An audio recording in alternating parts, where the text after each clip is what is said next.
ನಮಸ್ತೆ ಸ್ನೇಹಿತರೆ,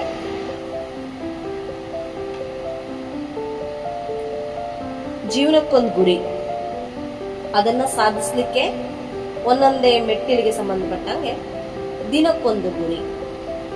ದಿನದ ಗುರಿಯನ್ನ ಸಾಧಿಸ್ತಾ ನಾವು ನಮ್ಮ ಜೀವನದ ಗುರಿಯನ್ನ ತಲುಪ್ತೀವಿ ಒಂದೊಂದೇ ಮೆಟ್ಟಿಲಾಗಿ ಅಲ್ವಾ. ಆ ಪ್ರಯತ್ನವನ್ನ ನಾವು ಮಾಡ್ತಾನೆ ಇರ್ತೀವಿ. ಆದರೆ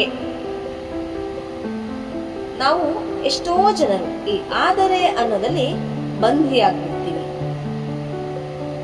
ಆದರೆ ಅನ್ನುವುದೊಂದು ನಮ್ಮ ಜೀವನದಿಂದ ಹೋದರೆ ನಾವೆಲ್ಲವನ್ನೂ ಸಾಧಿಸ್ಲಿಕ್ಕೆ ಸಾಧ್ಯ. ಈ ಆದರೆ ಅನ್ನೋದು ನಮಗೊಂದು ತಡೆಗೋಡೆ ಇದ್ದಂತೆ. ಆ ಒಂದು ಸಂದರ್ಭದಲ್ಲಿ ನಾವು ನಿಂತು ಸುಧಾರಿಸ್ಕೊಂಡು ಆದರೆ ಅನ್ನೋದಕ್ಕೆ ಪ್ರಶ್ನೆ ಮಾಡಬೇಕು. ನನ್ನ ಗುರಿ ಸಾಧನೆಯಲ್ಲಿ ಪ್ರಯತ್ನದಲ್ಲಿ ಮಧ್ಯದಲ್ಲಿ ನೀನೇಕೆ ಬಂದೆ? ನಾನು ನಿನ್ನನ್ನ ಹೋಗಲಾಡಿಸ್ಲಿಕ್ಕೆ ಏನ್ ಮಾಡಬೇಕು ಅನ್ನೋದನ್ನ ಸ್ಪಷ್ಟವಾಗಿ ಆಲೋಚನೆ ಮಾಡಿ ಅದರನ್ನ ಆದರೆ ಅನ್ನೋದನ್ನ ತೊಡೆದು ಹಾಕ್ಲಿಕ್ಕೆ ಪ್ರಯತ್ನ ಪಟ್ಟು ಯಶಸ್ವಿಯಾಗಿ ಮುನ್ನುಗ್ಗಬೇಕು.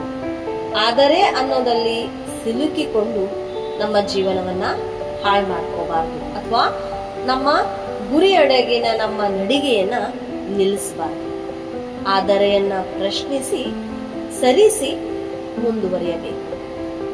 ಒಟ್ಟಿನಲ್ಲಿ ನಮ್ಮ ಜೀವನದಲ್ಲಿ ಆದರೆ ಅನ್ನುವುದಕ್ಕೆ ಪ್ರಶ್ನೆ ಮಾಡಿ ಹೋಗಲಾಡಿಸಿಕೊಂಡು ನಿರಂತರವಾಗಿ ನಡೆಯುತ್ತಲೇ ಇರಬೇಕು. ಇದು ನಿತ್ಯದ ಪ್ರಕ್ರಿಯೆಯಾಗಬೇಕು, ನಿತ್ಯ ಚೇತನವಾಗಬೇಕು. ಹಾಗಿದ್ದಲ್ಲಿ ನಾವು ಯಶಸ್ವಿಯಾಗಿ ನಮ್ಮ ಜೀವನವನ್ನು ಸಾಗಿಸಬಹುದು, ಮುನ್ನಡೆಸಬಹುದು, ನಿತ್ಯ ಸಂತೋಷವನ್ನು ಕಾಣಬಹುದು. ಗುರಿಯೆಡೆಗಿನ ನಮ್ಮ ನಡಿಗೆ ನಿಜವಾಗಲೂ ನಮ್ಮನ್ನ ಇರಿಸುತ್ತೆ, ಸಂತೋಷವನ್ನ ಕೊಡುತ್ತೆ. ಆ ಒಂದು ಗುರಿಯೆಡೆಗೆ ಸಾಗುವಂತಹ ನಮ್ಮ ಗಮ್ಯವನ್ನ, ಸಿಸ್ಟಮ್ ಅನ್ನ ನಾವು ಆಸ್ವಾದಿಸುತ್ತಾ ಸಂತೋಷಿಸುತ್ತಾ ಅದರಲ್ಲಿ ಬರುವ ಅಡೆತಡೆಗಳನ್ನು ತಡೆದು ಮುನ್ನುಗ್ಗುತ್ತಾ ಸರಿಪಡಿಸಿಕೊಳ್ಳುತ್ತಾ ಮುನ್ನುಗ್ಗುತ್ತಾ ನಮ್ಮ ಗುರಿಯತ್ತ ಸಾಗುತ್ತಾ ಸಂತೋಷವನ್ನು ಕಾಣುತ್ತಾ ಬದುಕಬೇಕು. ಆ ಒಂದು ನಿಟ್ಟಿನಲ್ಲಿ ಈ ದಿನವೂ ಒಂದು ಮೆಟ್ಟಿಲಾದಂತಹ, ನಮ್ಮ ಗುರಿಯೆಡೆಗಿನ ಒಂದು ಮೆಟ್ಟಿಲಾದಂತಹ ಈ ದಿನವನ್ನು ಶುಭವನ್ನಾಗಿಸಿಕೊಳ್ಳೋಣ ಎಂದು ಹೇಳುತ್ತಾ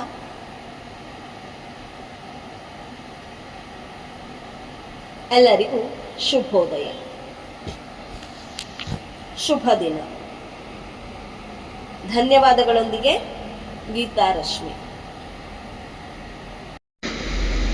ಹಾಗೆ ಸುಮ್ಮನೆ ಹೀಗೆ ಸುಮ್ಮನೆ ಉತ್ತಮವಾದನ್ನ ಕೇಳಿಸ್ಕೊಳ್ಳೋಣ, ಮಾತಾಡೋಣ, ಜೊತೆಗಿರೋಣ. ಸಪೋರ್ಟ್ ಮಾಡಿ, ಸಬ್ಸ್ಕ್ರೈಬ್ ಮಾಡಿ, ಶೇರ್ ಮಾಡಿ. ಇನ್ನೂ ಹೆಚ್ಚಿನ ವಿಚಾರಗಳನ್ನು ನನಗೆ ತಿಳಿಸಿ, ನಾನು ತಿಳ್ಕೊತೀನಿ, ಇತರರಿಗೂ ತಿಳಿಸುವ ಪ್ರಯತ್ನ ಮಾಡ್ತೀನಿ. ಧನ್ಯವಾದಗಳು. ಮತ್ತೊಮ್ಮೆ ಎಲ್ಲರಿಗೂ ಶುಭ ದಿನ.